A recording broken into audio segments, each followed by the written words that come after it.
آدمی بی نماز حکومت خداوندی را چکار کرد؟ جنایت کرد. نماز نمیخواند، فرمان پروردگارش نمیبرد. خدا گفته ایستاد از اقیم الصلاة، ای بنده خدا من تو را آفریدم، من بالای تو حکمران هستم، من بر تو نعمت دادم، چشمهای بینا دادم، دستهای گرا دادم، زن دادم، فرزند دادم، خانه دادم، ماشین دادم، میوه های شیرینی مرا تو خورده ایستاده ای. نماز بخوان. وقتی نماز نمیخوانیم آیا حکم خداوند اجرا نکردن ما جنایتکار حساب نمیخوریم؟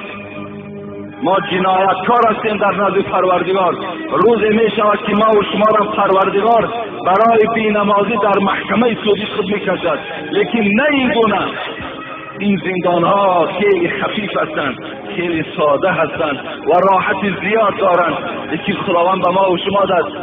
قرآن چی میگه؟ سوره حاقه: خذوه فغلوه ثم الجحیم سلوه ثم فی سلسلة زرعها 70 ذراعا فاسلکوه. این بنده بدبخت، این انسان بی نمازی که نماز نخوان، خذوه فرمان میدهد خداوند، و فرشته ها فرمان میدهد گیرید وی را، گیرید وی را. خذوه فغلوه. بعد گرفتن غل در گردن او اندازه. غل مثل یک بنده که در گردن یک چاروا، در گردن یک خر می اندازند، در گردن او یک غل اندازه. چکارش کنین؟ خذوه فغلوه ثم الجحیم سلوه. گرفته جحیم برینش. برین همون دوزخی که در دنیا می گفتیم، اینا کشاله کرده برین گفتن.